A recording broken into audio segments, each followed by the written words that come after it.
पुण्यातून पिंपरीमध्ये भरधाव कारनं तिघांना चिरडलंय। जखमी झालेल्यांना जवळच्या रुग्णालयात उपचार सुरू आहे। कार चालक ससून रुग्णालयाचा डॉक्टर असल्याची माहिती मिळते।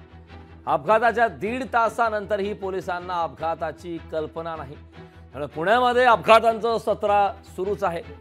पिंपरीमध्ये भरधाव कारने तिघांना चिरडलंय। जखमी झालेल्यांवर जवळच्या रुग्णालयात उपचार सुरू आहे। कार चालक ससून रुग्णालयाचा डॉक्टर असल्याची माहिती मिळते। मात्र गंभीर बाब म्हणजे अपघाताच्या 1.5 तासानंतरही पोलिसांना अपघाताची कल्पना नाही। 3:30 वाजेच्या सुमारास कारने काही पादचारी, एक ऍक्टिवा गाडी आणि एक रिक्षा अशांना ठोकर मारून अपघात झालेला आहे। 2 जण आयुष हॉस्पिटल आणि 2 वायसीएम हॉस्पिटल ऍडमिट आहेत।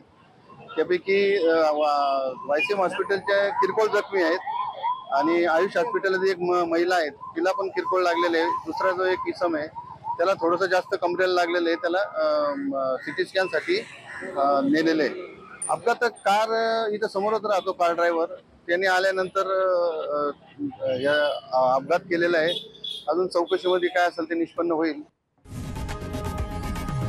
लोकशाही मराठी ऐका, पहा, जागरूक रहा।